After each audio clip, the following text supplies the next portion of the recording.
My name is Trishella, and today I'm excited to share our product journal with you. But before we get into it, let me introduce our team. Our team represents three core disciplines and multicultural backgrounds coming together to innovate. Tanvi, Yesh, and I represent Carnegie Mellon University as graduate students at the Integrated Innovation Institute. Together, we bring 7 years of experience working with leading technology centric companies like Apple, Intuit, and Shopify. But we're not alone. We work with two advisors, Ellen Ayub, a program director and professor of product development at Carnegie Mellon, as well as Dave Mahoney, a serial entrepreneur, investor, and executive director of Carnegie Mellon Center for Entrepreneurship, who brings his business acumen and integrated network to the team. Let's take a walk down memory lane. It's the year 2002. You've decided you're going to Japan for the summer break because your friend mentioned on the phone that they went last summer and had a great time. So you go to the nearest Barnes & Noble, pick up Lonely Planet's Japan guide from the travel aisle for some inspiration, and reach out to the travel agent to help plan the details of your trip. For many of us in all age group, this feels extremely nostalgic, but it also feels extremely outdated. Fast forward to today, your decision to go to Japan was probably influenced by something you saw online, a friend's post on Instagram or a stranger's vlog on YouTube. When it comes to planning your trip, the world's insight is at your fingertips. The ultimate reality is that the way we experience travel, specifically planning, documenting, and sharing travel, has changed dramatically. And this is driven by social and technological factors. We're traveling more than ever before, we're online more than ever before, and we're inundated with information. A study by researchers at UC San Diego found that people are inundated with the equivalent amount of 34 gigabytes of information every day. Enough to overload a laptop within a week. But the tools we use to plan and document travel today don't account for this massive amount of change. They're siloed across multiple devices and platforms operating as independent ecosystems. The movement of information among these tools are not seamless. Things often get lost, and we're using tools that have been designed for other use cases to fulfill our unmet needs. So we set out to explore this question. How might we improve how we plan, document, and share our travel experiences? Through our secondary research, we recognize that there are four key trends facing the modern traveler. First and foremost, social media needs to be thought of as a partner in our solution. Research conducted by Facebook in 2019 showed that 67% of travelers use Instagram to find travel inspiration before booking a trip, to share their trip, and to plan their next trip. So social media really sits at the intersection of planning, documenting, and sharing. In addition to this, we found that there's this new social product culture emerging that values personal sharing, nurturing close inner circles, and authenticity, with apps in this space raising massive seed rounds with $1 billion valuations. Right now, it's limited to the photo sharing use case and has not reached travel yet. One of the biggest learnings, however, that we had were around online reviews. 91% of people trust online reviews and 97% of people read reviews of local businesses. So online reviews have a massive influence on decision making. But they're often written when people are extremely delighted or extremely upset, leaving this gray area of skewed insights, averages, and search results. They're not always true or reliable either. Fake online reviews, bots, and organizations hiring specially trained people to write reviews for marketing are impacting the tourism industry. In fact, 8% of Yelp's reviews were fake in 2021. All of this has directly impacted $4.1 billion in consumer spending in 2021. And lastly, we found that friends and family are still the most trusted source of information. Hence, we still ask them if they have any recommendations, despite the sheer volume of information that surrounds us. So we did some primary research of our own and received 30 responses to a survey we sent out. And we found that 9 out of 10 people document their travel. 56% claimed that they know the restaurants, cafes, bars, and stores that they visited on recent trips. 60% wish to document more of their trip. Everyone recommends places from their trips to others. Most respondents claim that they use more than 4 apps to plan their travel. 9 out of 10 people ask others for recommendations while planning. And when we asked a subset of our survey respondents to show us how they plan, document, and share travel today digitally, what we saw was this incredible mix of workarounds or life hacks to meet their needs, from shared Google Docs and Excel sheets and curated photo albums to annotated notes on their iPhones and Instagram stories. We synthesized our research and doubled down on our core feature set for our initial release. So let's take a look at the features of Journial.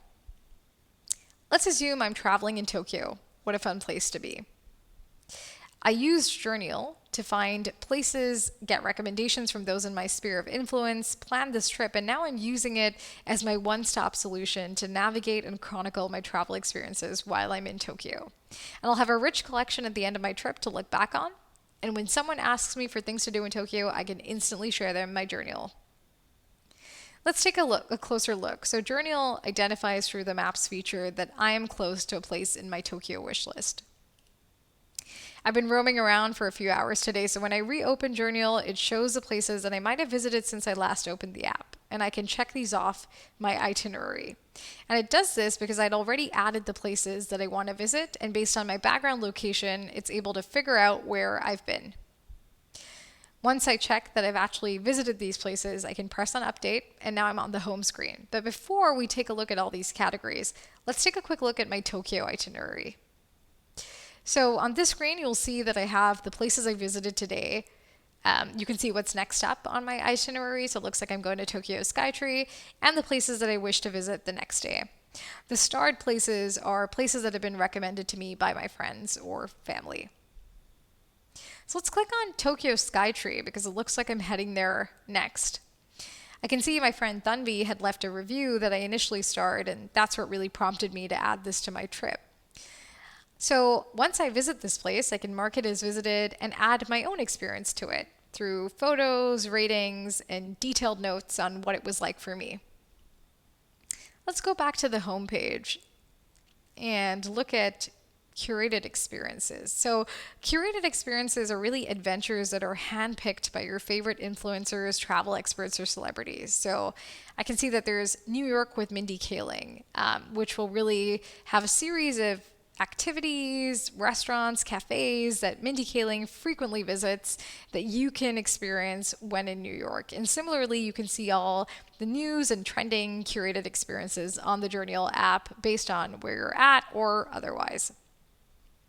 Let's go back to my trips and look at my travel. So this details, I do travel a lot, all my trips that I've chronicled on Journial.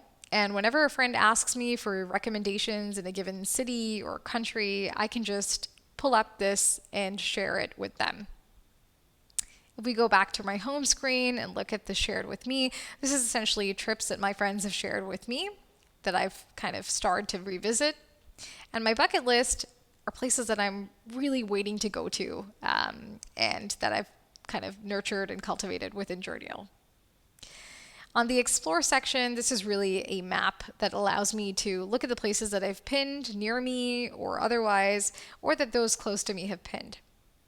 The social feed consists of posts from within Journial that I can auto-post to Instagram or that others have posted on Journial. And this was really dictated by what we heard in our research, this burning desire to separate moments from your travel from everything else on social media that you post or consume. So you can choose to share these on Instagram, or you can keep them within Journial for your close circle to kind of look at your travel moments and for you to reflect back on them. And lastly, we've got our account page where you can really adjust your settings to enhance your experience on Journial, connect apps that you most frequently use. But you can also see an overview of the number of countries and cities you visited, which resembles your, physical scratch map that you might have used in the past. So let's talk about the business viability and case for Journial. The primary market segment for Journial would be travelers between 18 to 34 in the US. Though boomers spend more on travel, the most active group of travelers in the US are in this segment. And this is who we believe we generate the most value for. 80% of 18 to 34-year-olds leave reviews compared to 41% of over 55-year-olds. This market is also the heaviest mobile users in the US. Our secondary market would be travel experts, so agents, organizations, influencers who add value to the platform by bringing their expertise.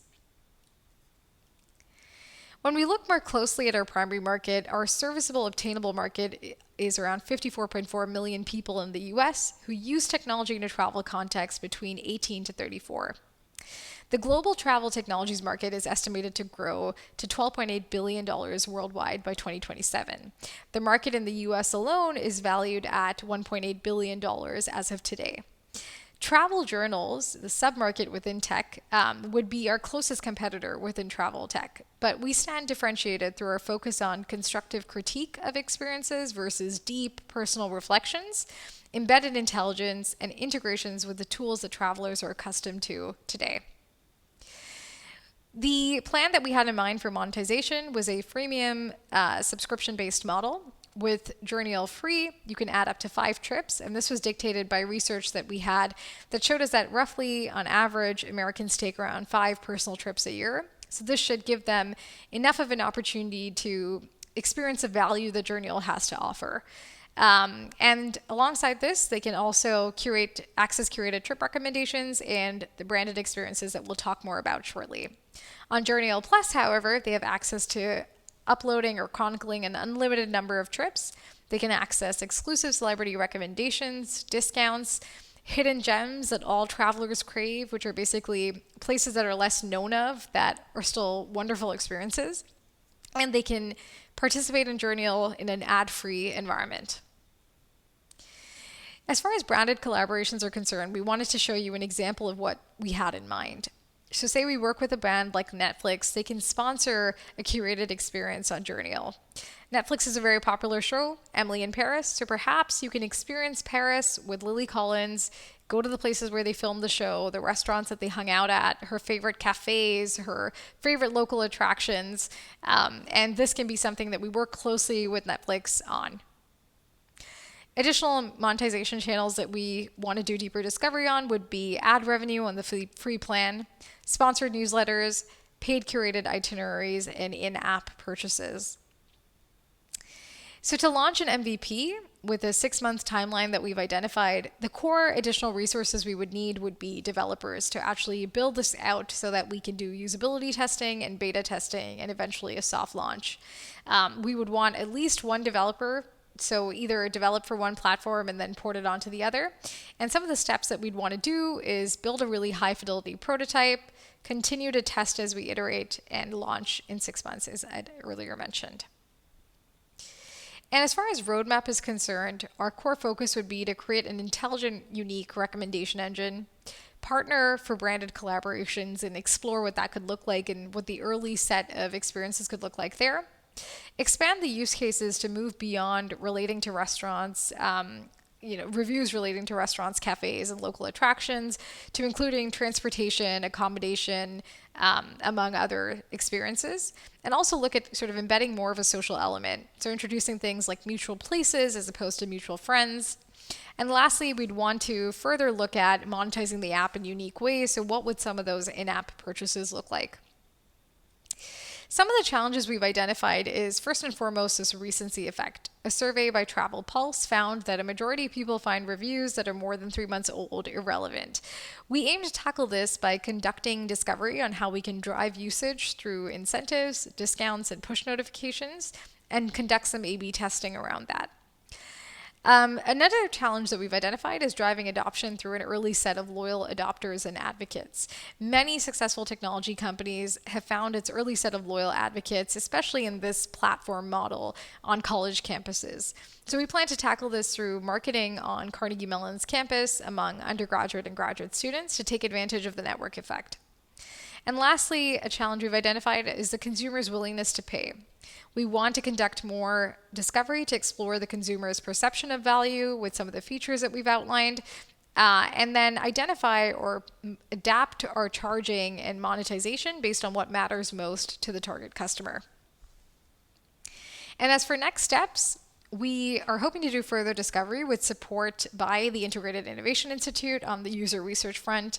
We've identified a series of experts with targeted experience in travel tech who are also coincidentally CMU alumni and that we will soon be acquainted to through our advisors. We want to kickstart envisioning what some of our local partnerships could look like in the Pittsburgh region to start in that market and see if we can develop a presence. And we intend to apply to some of the Schwartz Center for Entrepreneurship's early stage programs available to us this fall so that we can continue to develop our idea and accelerate our progress towards our soft launch. We wanted to end with why now.